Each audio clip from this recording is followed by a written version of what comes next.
Hello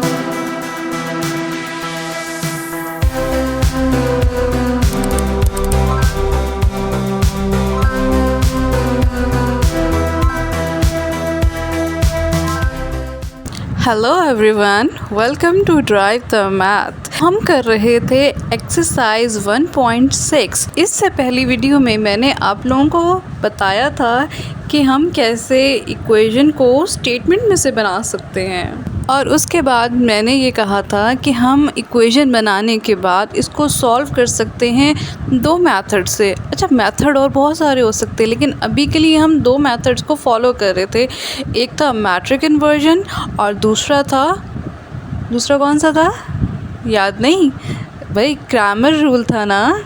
अगर आप मेरे चैनल पे नए हैं तो मेरे चैनल को सब्सक्राइब कर लें ताकि मज़ीद मालूमात आप तक पहुंचती रहें मेरे चैनल के थ्रू, अगर आप मैथ्स लवर हैं तो। आज की वीडियो का बाकायदा आगाज़ करते हैं इस क्वेश्चन के साथ। मेरी प्रीवियस वीडियो में इस क्वेश्चन की स्टेटमेंट से इक्वेशन बनाने तक का सफ़र हमने तय किया था। अगर फिर भी किसी से वो मिस हो गई तो मैं डिस्क्रिप्शन बॉक्स में इसका लिंक दे रही हूँ, आप वहाँ से ये सीख सकते हैं कि हमने कैसे इक्वेशन बनाई थी इन स्टेटमेंट्स के थ्रू। क्वेश्चन को एक दफ़ा दोबारा रीड कर लेते हैं। क्वेश्चन नंबर 2 है, the length of a rectangle is 4 times its width. The perimeter of the rectangle is 150 centimeter. Find the dimensions of the rectangle. हमने इस क्वेश्चन में टू द पॉइंट अगर बात करें तो डायमेंशंस को फाइंड करना था। एक रेक्टेंगल था जिसकी हमें एग्जैक्ट डायमेंशंस नहीं दी गई थी, और हमने कुछ जोड़ तोड़ करके ये दो इक्वेशंस बना ली थी जो कि आपको इस वक्त नज़र आ रही हैं। 4x - 1y is equals to 0। Second equation है 1x + 1y इक्वल्स टू 75। अब जो 1 शौकिया मैं यहाँ लिखती हूँ ना, इसकी भी मैंने रीज़न बताई थी कि मुझे मैट्रिक्स लिखने में यहाँ आसानी होगी। हमने मैट्रिक्स भी बना लिए थे। अच्छा, मैट्रिक्स में दोबारा यहाँ पे दोहरा नहीं रही क्योंकि मैंने ऑलरेडी डिस्क्रिप्शन बॉक्स में यहाँ तक की सारी कहानी बता दी है। आगे हम आज चलेंगे। आज मैंने आप लोगों के लिए यही क्वेश्चन दो मेथड्स के साथ सॉल्व करना है, जिसमें सबसे पहला मेथड मैंने चूज़ किया है मैट्रिक इन्वर्जन का। मैट्रिक इन्वर्जन हम एक जनरलाइज इक्वेशन से स्टार्ट करते थे जो कि है ax = b। इसमें सारी नॉन टर्म्स हमने एक साइड पे कर ली थी और अननोन को हमने एक साइड पे कर लिया था जो कि x है। अब a इन्वर्स × b हमने करना था, और a इन्वर्स का हमारे पास फार्मूला था 1/डिटर्मिनेंट of a × adjoint of a। Then हमने a का डिटर्मिनेंट फाइंड करने के लिए a के मैट्रिक्स को in the form of determinant लिखना था। अब लिखने के बाद क्या करना था, जो लेफ़्ट डायगोनल के दोनों एलिमेंट्स है 4 और 1, इनको मल्टीप्लाई करना था। फिर हमने इसको माइनस करना था राइट डायगोनल की दोनों एंट्रीज़ के प्रोडक्ट के साथ, यानी कि -1 को 1 से मल्टीप्लाई करना था और फिर उसको माइनस करना था।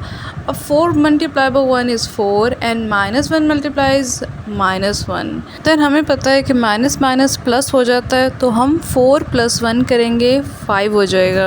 अब स्ट्रेटली ये एक नॉन सिंगुलर मैट्रिक्स है। क्वेश्चन को आगे बढ़ाएंगे और एडजॉइंट ऑफ a फाइंड करेंगे।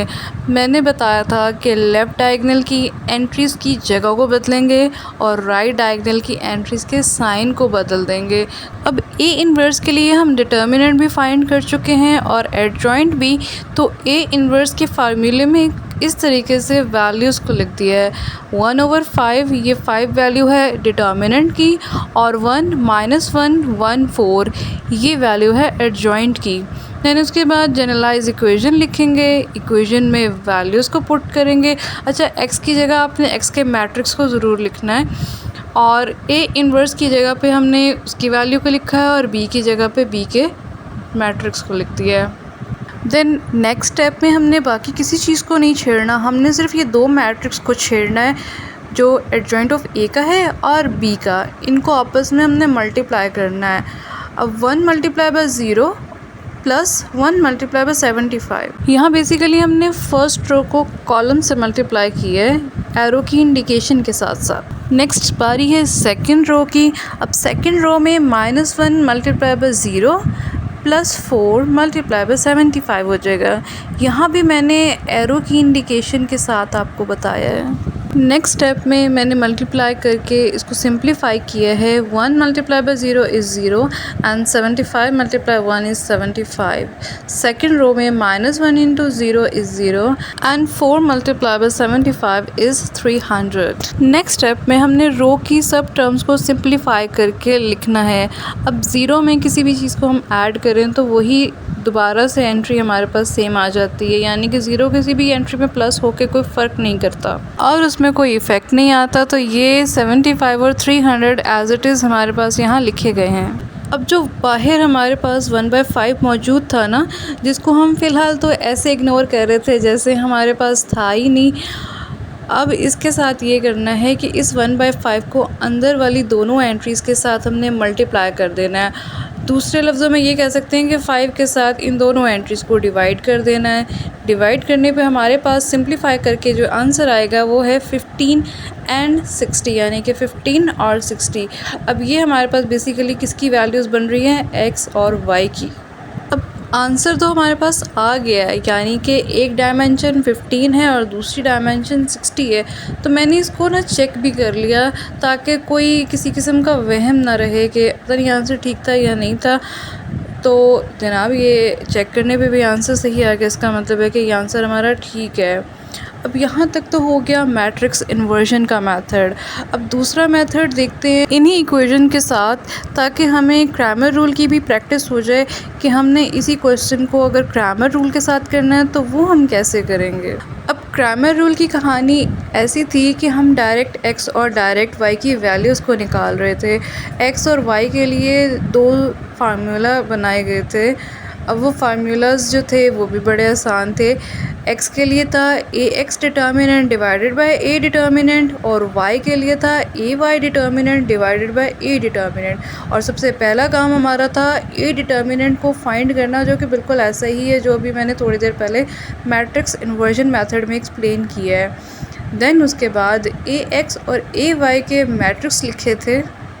अगर इनकी बात करते हैं कि ax क्या था और ay क्या था, तो वो भी मैं बताती चलूँ अगेन कि x का मतलब था फर्स्ट कॉलम और y का मतलब हमने लिया था सेकंड कॉलम, यानी कि x में फ़र्स्ट कॉलम नहीं लिखना था a का और y वाले के लिए हमने सेकंड कॉलम नहीं लिखना था a का, और उस जगह को हमने फिल करना था b के मैट्रिक्स की एंट्रीज़ के साथ। जिस तरह से आप यहाँ देख सकते हैं कि सबसे पहले ax में 0 और 75 लिखा है और ay में लास्ट वाले कॉलम में 0 और 75 लिखा है। और अगर आप इसको a के साथ कंपेयर करें तो ax में a का सेकंड कॉलम तो एग्जैक्ट मौजूद है और ay में फ़र्स्ट कॉलम मौजूद है। मैट्रिक्स की फॉर्म में लिखने के बाद हमने इसको डिटर्मिनेंट की फॉर्म में कन्वर्ट करना है और इसकी ब्रैकेट्स को चेंज कर देना है। कि चेंज ज़रूर कीजिएगा, मैं दोबारा रिपीट कर रही हूँ कि ब्रैकेट्स को लाजमी चेंज कीजिएगा जब डिटर्मिनेंट आप फाइंड करेंगे। अब नेक्स्ट इनके डिटर्मिनेंट्स फाइंड करना स्टार्ट करते हैं। ax के लिए जो फर्स्ट डायगोनल है उसमें 0 और 1 है, 0 और 1 को मल्टीप्लाई करेंगे। देन राइट डायगोनल में -1 और 75 है, -1 और 75 को मल्टीप्लाई करेंगे और इन दोनों प्रोडक्ट्स के बीच में माइनस का साइन आएगा। अब ay की तरफ आते हैं तो लेफ़्ट डायगोनल है 4 और 75, तो 4 और 75 को मल्टीप्लाई करेंगे। राइट डायगोनल में है 0 और 1, 0 और 1 को मल्टीप्लाई करेंगे और बीच में माइनस का साइन आएगा। देन नेक्स्ट स्टेप में इनकी सिंप्लीफिकेशन करेंगे तो ax के साथ आएगा 0 माइनस और ब्रैकेट में -75, बिकॉज -1 को जब 75 से मल्टीप्लाई किया तो वो -75 आएगा। ay के लिए देखते हैं 4 को जब 75 से मल्टीप्लाई करेंगे तो दैट इज़ इक्वल्स टू 300 और 1 को जब 0 से मल्टीप्लाई करेंगे तो दैट इज़ 0, तो 300 माइनस 0 यहाँ पे आ जाएगा। उसके बाद नेक्स्ट स्टेप में इनको मज़ीद सिंप्लीफाई करेंगे और ax में हमारे पास 75 आ जाएगा, बिकॉज माइनस और माइनस प्लस हो जाएगा और 0 अगेन कोई वैल्यू नहीं रखता, तो यहाँ 0 में प्लस करने पे ये अगेन 75 ही हो जाएगा। और ay में अगर 300 में से 0 माइनस करें तो इसका मतलब है कि कुछ भी माइनस नहीं करना, तो ये अगेन 300 ही हो जाएगा। तो गाइज़ ax और ay की वैल्यूज़ हमारी फाइंड हो चुकी हैं। अब फार्मूला मैं अगेन यहाँ पे रीराइट कर रही हूँ x का और y का, और अगेन जो वैल्यूज़ फाइंड की हुई थी उनको यहाँ पे पुट कर रही हूँ। तो x हो जाएगा 75/5 और y हो जाएगा 300/5। इनको मज़ीद सिंप्लीफाई करेंगे क्योंकि इनकी मज़ीद कैपेसिटी है कि ये 5 पे डिवाइड हो सकें। तो 75 को जब 5 से डिवाइड किया तो वो 15 आ गया, और जब हमने 300 को 5 से डिवाइड किया तो वो 60 आ गया। और अगर रिकॉल करते हैं तो हमारा पहले भी यही आंसर आया था दूसरे मेथड के साथ। यहाँ पे अब मैं दोबारा इसको रीचेक नहीं कर रही, क्योंकि मेरी तो पूरी तसल्ली है कि ये आंसर बिल्कुल ठीक है, क्योंकि मैंने पहले प्रीवियस मेथड के लिए इसको चेक कर लिया था। तो गाइज़ आई होप ये क्वेश्चन आपको बहुत अच्छे से समझ आ गया होगा। डिस्क्रिप्शन बॉक्स में इसके कॉन्सेप्ट्स का भी लिंक मौजूद है, आप वहाँ से दोबारा से कॉन्सेप्ट को भी देख सकते हैं। और मुझे उम्मीद है कि मेरी इस वीडियो में भी मज़ीद ये एलेबरेट करने में मैं कामयाब रही होंगी। अगर मेरी वीडियो आपको अच्छी लगी है तो प्लीज़ काइंडली मुझे सब्सक्राइब कीजिए। आपका एक लाइक मुझे मज़ीद मोटिवेट कर सकता है ऐसी ही हेल्पफुल वीडियो बनाने के लिए। अपनी अपकमिंग वीडियोस में मैं इस तरह के और बहुत सारे क्वेश्चंस को इंक्लूड करूंगी और उनको भी प्रॉपर एक्सप्लेनेशन के साथ आपके साथ शेयर करूंगी। अगर आप अपनी मर्ज़ी का कोई इससे रिलेटेड क्वेश्चन चाहते हैं कि मैं आपके लिए एक्सप्लेन करूँ, तो वो भी आप मुझे बता सकते हैं मेरे कमेंट बॉक्स के थ्रू या फिर मेरी ईमेल के ज़रिए। अब तक के लिए इतना ही, अगली वीडियो के साथ हाजिर होंगे। Thank you for watching. अल्लाह हाफ़िज़।